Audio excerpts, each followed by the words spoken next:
আমরা এখন দেখব হসপিটাল অ্যাকুরেট ইনফেকশন। এই চ্যাপ্টার থেকে কি টাইপের কোশ্চেন আছে সেগুলো দেখব। তো প্রথম কোশ্চেনটা হলো, what is nosocomial infection. Second question হলো, সাম নেম অ্যান্ড প্রিভেন্ট। তো নসোকেমিয়াল ইনফেকশন এটা কিন্তু শর্ট আকারে আসে।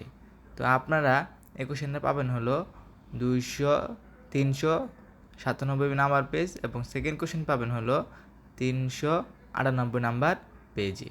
3 নাম্বার কোশ্চেনটা হলো, ইউনিভার্সাল প্রিকশন। এই কোশ্চেনটা আপনারা পাবেন হলো prevention and controlling of micro organism. এই চ্যাপ্টার থেকে এই কোশ্চেনটা আসে। এই কোশ্চেনটা আপনারা পাবেন 370 নাম্বার পেজে। পরের কোশ্চেনটা হলো, তো আমরা এখন দেখব introduction to microbiology and parasitology. এই চ্যাপ্টার থেকে কি টাইপের কোশ্চেন আসে সেগুলো হচ্ছে যে 4 number question, write down the difference between prokaryotic and eukaryotic sell. এই কোশ্চেনটা আপনারা পাবেন হলো 10 নাম্বার পেজে। পঞ্চম কোশ্চেনটা হলো, write down beneficial and harmful effect of normal Flora. এই কোশ্চেনটা আপনারা পাবেন 41 নাম্বার পেজে।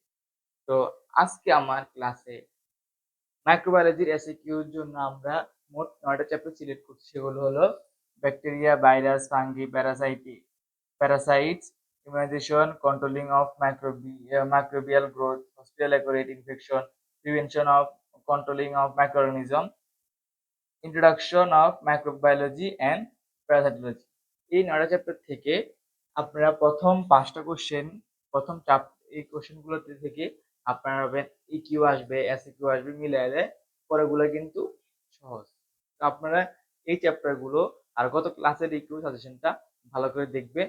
এগুলো যদি ভালো করে পড়েন তাহলে আপনারা মাইক্রোওয়েভ সাবজেক্টে ফেল করার সম্ভাবনা কমে যাবে। আশা করি আপনারা পরীক্ষার জন্য প্রিপারেশন নিতেছেন। সামনে আপনাদের এক্সাম, আপনারা ভালো করে পড়ালেখা করেন। তো আপনারা এটা নিয়ে নেন। আজকে ক্লাস এ পর্যন্তই। আসসালামু আলাইকুম।